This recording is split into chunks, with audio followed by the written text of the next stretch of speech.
e que a Católica não deu conta de continuar. Apresentei no Centro de Convenções Internacionais de Cuba para a América Latina. Esse sistema do qual vocês estudaram está registrado na história da educação da América Latina. Agora, isso foi mais um desafio de quem pulou barranco, como eu falava com a Alencar, de quem montou cavalo em pelo e rolava por passo para fazer, acreditando na teoria do Gandhi, da desobediência civil. E vocês sabem que eu fiz isso o tempo todo dentro da instituição para uma causa, para um objetivo. O Kazuki, a filosofia do Pademar, ao criar e implantar esse aqui, era o controle acadêmico que era do aluno e não do professor. Controle acadêmico do aluno. Você, o Pademar escreveu, o aluno deve construir a sua própria consciência, construir a sua história, por isso ele é dono do seu saber. Para isso o professor não tinha diário, eu não tinha diário. Vocês tinham o seu Kazuki, seu controle. Vocês marcavam o dia da prova. Nós não tínhamos autoridade de marcar a prova, porque ele entendia que o aluno trabalhador, ele tem um tempo menor e a velocidade, ele escreveu um dos documentos assim, para a reunião com os professores, que a velocidade da aprendizagem do aluno não é igual. Como é que você padroniza a avaliação? Por isso, ele com o Kazuki, ele podia fazer disciplina quantas vezes quisesse, e escolher o professor que quisesse, o horário que quisesse, e nós teríamos que estar à disposição. Agora, o MEC não aprovou em função daqueles ligados à ditadura aqui em Patinga, que pressionaram. Eu tive a oportunidade de entrevistar quem trabalhava na Secretaria de Educação do Estado, e o erro que foi em não assumir naquele tempo histórico um projeto que hoje se defende nas escolas públicas também. Se você é sujeito, ele escreveu, o aluno é sujeito da história, é um discurso de Paulo Freire depois, na década de 80, mas Pademar falava na década de 70. Então, se você é sujeito da sua história, o Kazuki, você matriculava nas disciplinas que você quisesse, se quisesse, e com o professor que quiser. Vocês tinham essa liberdade. Houve época que vocês não tiveram essa liberdade porque não havia professores. Porque vocês tiraram os professores. Porque o professor não era de confiança do aluno. Então esses professores foram descartados. E isso era fechado. Nós não podíamos, ele dizia, reproduzir o modelo americano de dominação escolar. Depois a Católica, quando assumiu, vocês têm uma foto aí do Fagioli no dia da formatura, entrevistando o Serafim, entrevistando o Padre Magela, né, que na época era reitor. Eles falam assim, não demos conta de compreender a filosofia dos Kazukis, da construção da história, porque ele falava que o importante era o aluno construir a sua história com ética e sabedoria, sem o controle. E nós tínhamos que ser coordenador do pensamento. Na verdade, ele nos cobrava transdisciplinariedade, palavra como hoje, na época não existia. E ninguém vai entender também. Ninguém nós, professores, não entendíamos. Né? Gente, mas por isso que quando eu ensinei agora em 2007, embora com luta, embora tempos diferentes, alunos diferentes, momentos diferentes,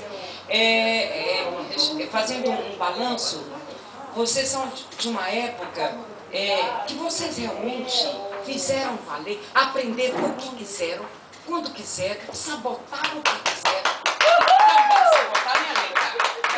A Alencar só não me chamou de Miss Manieri, porque é fascista, nazista, comunista, tudo isso. E eu adorava porque eu era porque ele denunciava as inconveniências, os erros da instituição, e eu sempre entendi que é a partir dali que eu teria que aprender. Né? É a partir dali do conhecimento. O cara é muito artioso. Não, mas ele era verdadeiro. Quando ele abria a porta, você vai parar com essa sacanagem de aula. E coquinete na janela. Meu Deus. Nossa, pelo amor.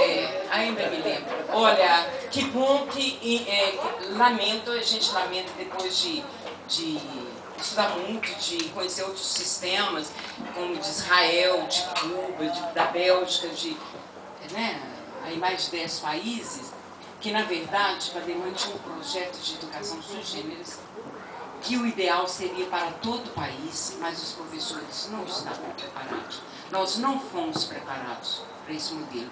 E a católica abortou. Dom Serafim hoje, cada vez que me vê, mesmo não lembrando do meu nome, ele fala assim, a última vez, numa celebração em Belo Horizonte, ele falou assim, ele estava falando quando me viu, falou assim, foi minha culpa, minha máxima culpa ter abortado o projeto educacional mais sábio, filosoficamente fundamentado, sociologicamente fundamentado. Eu não dei conta de compreender, não fiz a mínima para compreender, não fiz a mínima para compreender, porque o Vale do Aço poderia estar no topo da educação. Interessante. Então, assim, a pesquisa sobre esse projeto, o sistema de seminários e Casu, depois tinha apresentado na Universidade de Havana, depois convidado a apresentar para a América Latina, para leitores da América Latina. Tinham 2 brasileiros.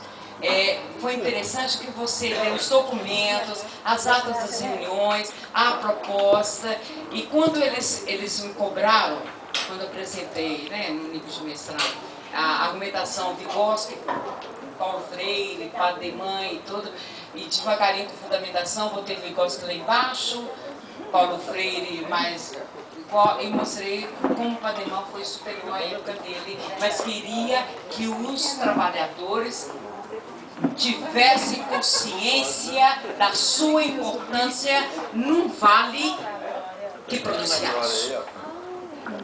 Né?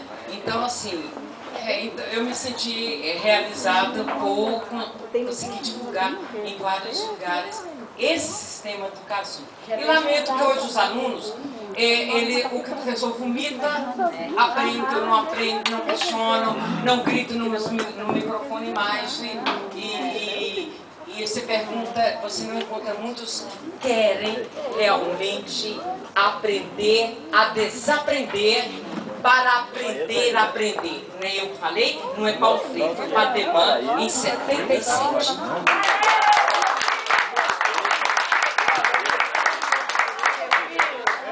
E a gente vai fazendo, anunciamos a chegada de Clarinha Cavalieri. Palmas para Glória. Seu marido, Erailton, sejam bem-vindos. É lógico que nós nunca podíamos imaginar, assim, e ficamos felizes por ter presença tão honrosa entre nós, né? A Ademir é uma pessoa que está aqui nos honrando com a presença dela, esteve conosco, faz parte da nossa vida, e ela nos faz pensar assim, meu Deus do céu, cadê meus meninos? O que meus meninos estão fazendo? Mas tudo bem. A gente sabe que a gente está num contexto. E de repente a gente pode fazer a diferença. Sim, não vamos esquecer isso tudo que a gente viveu nessa época. Mesmo porque estamos aqui.